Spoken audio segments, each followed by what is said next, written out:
নতুন ঘরের সাথে সাথে এই শহরে কত নতুন গল্পের জন্ম হয়। স্কুলে ছাত্রছাত্রীরা চিৎকার করলে শিক্ষকেরা বলে ওঠেন, মাছের হাট বসিয়েছিস নাকি? আচ্ছা, মাছের হাটের কোনো মাছ ব্যবসায়ী যদি আস্ত একটা স্কুল তৈরি করে ফেলে, তাহলে কি আসলে গল্প বলে মনে হলো তো? না, এটা আসলে গল্প হলেও সত্যি। বিশ্বনাথ নাড়ু পেশায় মাছ বিক্রেতা, অথচ সমাজ সংস্কারের কাজে তিনিও দিনের একটা সময় চক ডাস্টার তুলে নেন হাতে। আর আজকের গল্পটা তারই।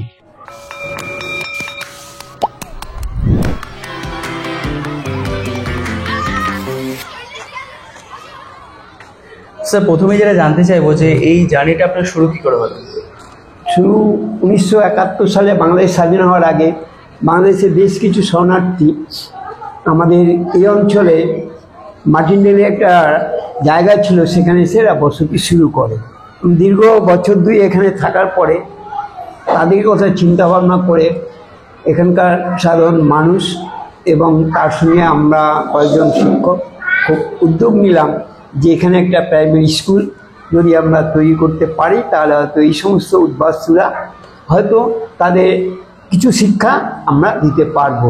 এই চিন্তা ভাবনা করে আমরা 1973 সালে একটা পরিকল্পনা করলাম এবং সেই পরিকল্পনায় আমাদের এখানকার একজন তখনকার দিনে একজন সমাজসেবী ছিলেন শীষ মুখার্জি।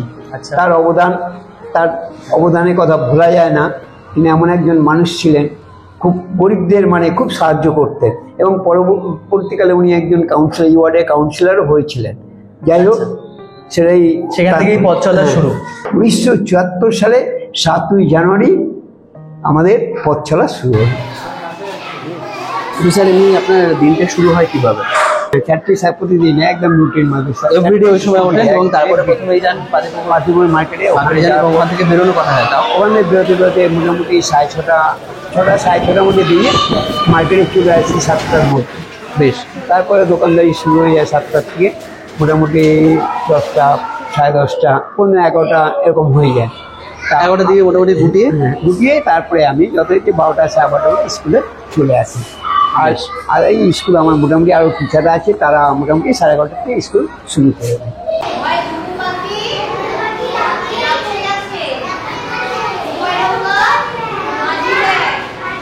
ওদেরকে পড়িয়ে আমার খুব ভালোই লাগে। আর যখন থেকে আমি এসেছি, আমি তো আমার এখানে 5 ইয়ার্সই হয়ে গেল, কিন্তু আর যখন আমার ছুটি থাকে আমার একদমই ভালো লাগে না বাড়িতে।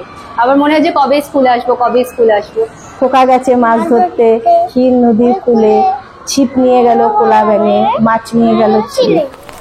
আমার এই স্কুলের আছি আমি, মা ছিল, মায়ের এতে আমি এসেছি। আসার পর আমার বাচ্চাগুলোকে নিয়ে খুব ভালো লাগে, আমি বাচ্চা নিয়ে থাকতে ভালোবাসি। ছোট ছোট বাচ্চা নিয়ে থাকি, বাচ্চাদের করি। আর আমি স্কুল ছুটি থাকলে আমার বাড়িতে একটুও ভালো লাগে না, বাচ্চাগুলোর সঙ্গে আমার দিনটা কাটে। স্যার, আজ আমরা দেখতে পাচ্ছি এরকম একটা বিল্ডিং দাঁড়িয়ে রয়েছে, বাট শুরু থেকে তো এরকম ছিল না। সেই গল্পটা যদি আমাদের সাথে একটু শেয়ার করেন। 1974 সালে যখন আমরা স্কুল শুরু করি, তখন আমাদের টালির চাল আর ইটের গাঁথনি দিয়ে আর কিছু মেঝে টেজে ভাঙিয়ে অবশ্যই স্কুল শুরু করি। এবং তারপরে আস্তে আস্তে এই মাছের দোকান থেকেই আমার সব মানুষের পরিচয়, তাদের সাহায্যে আজকে আমি এত বড় একখানা বিল্ডিং তৈরি করেছি। এবং সেটা সম্পূর্ণ আমার এই ব্যবসার থেকেই যোগাযোগ হয়েছে এবং বহু মানুষ এখনো পর্যন্ত সাহায্য করে যাচ্ছে। তো আগামী দিনে যখন এই স্কুলটা আরো এগিয়ে যেতে চায়, আপনারা এখন কোন ক্লাস পড়ান? ক্লাস 4 নার্সারি থেকে ক্লাস 4 অবধি পড়ান এবং যাদেরকে পড়াতে পারছেন। এরপরে আপনাদের ইচ্ছে আছে যে এই এলাকায় যত মানুষজন আছে যারা এরকম করে পড়াতে পারে না, তাদের বাচ্চারা যাতে পড়তে পারে।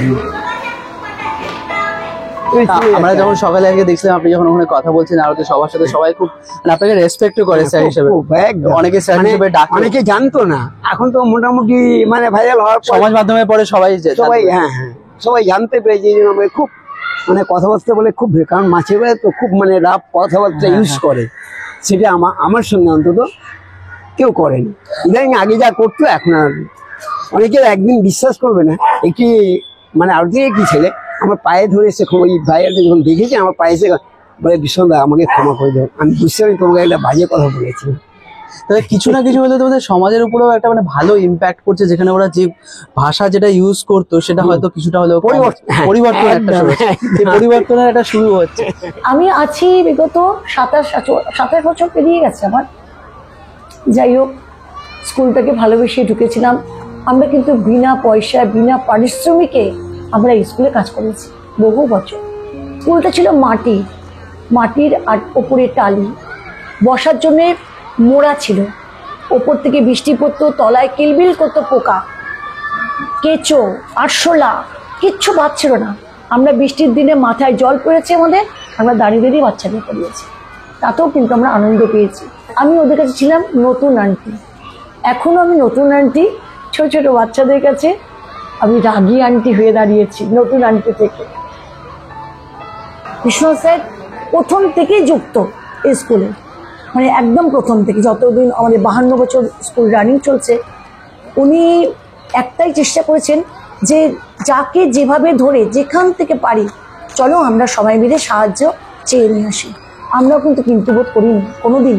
আমরা স্যারের সঙ্গে সব জায়গায়, সকালে বলো, দুপুরে বলো, রাত্রে বলো, সবাই আমাদের ফিরিয়ে দিয়েছে, কেউ আমাদের অ্যাকসেপ্ট করেনি। আমরা নিজেদের মতো এগিয়ে চলেছি এনজিওদের হাত ধরে, এবং আস্তে আস্তে আমরা এখানে কিন্তু কম্পিউটার, লাইব্রেরি সব করেছি। সমস্ত বাচ্চাদের, মানে বাচ্চারা পাচ্ছে না কোন জিনিসটা, আজকে স্কুল ড্রেস, সেখানেও আমরা জোগাড় করছি। স্কুল ড্রেসের মধ্যে যা যা পড়ে, ইউনিফর্ম, জুতো টুতো সমস্ত, তাদের মাঝে মাঝে খাতা, বই, তাদের টিফিনের ব্যবস্থা করেছি, শুকনো টিফিনের ব্যবস্থা করেছি।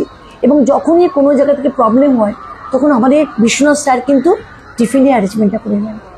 উনি সবসময় চেষ্টা করেন যে উনি ওনার থেকে, কেন আমরা প্রত্যেকেই কিন্তু সামান্য, মানে ঘরোয়া বাড়ি থেকে এসেছি, বিশাল পয়সা কিছু নেই, কিন্তু স্যারের মধ্যে কিছু যেটুকু আছেন উনি সেটা দান করেন। আর আমাদের তারপরে যেটুকু সম্ভব হয় আমরাও ওনার সঙ্গে যুক্ত হয়ে যাই, বাচ্চাদের খাবারের জন্য, বাচ্চাদের যে যে যে জিনিসগুলো দরকার, প্রত্যেকটি প্রয়োজনীয় জিনিস আমরা স্যারকে সঙ্গে নিয়ে এগিয়ে যাচ্ছি। এই এডুকেশন লাইনের থেকে খুব আনন্দ পাই। আমার এখন মনে হয় যে আমায় ছাড়লে পারে আমি কি নিয়ে থাকবো। ধরুন এখন আমার বসার টাইম হয়ে গেছে, কিন্তু আমি এখন এমন মায়ায় জড়িয়ে পড়েছি যে আমি ছেড়ে যেতে পারি না। আমি চিন্তা করলে আমার মনটা খারাপ লাগে।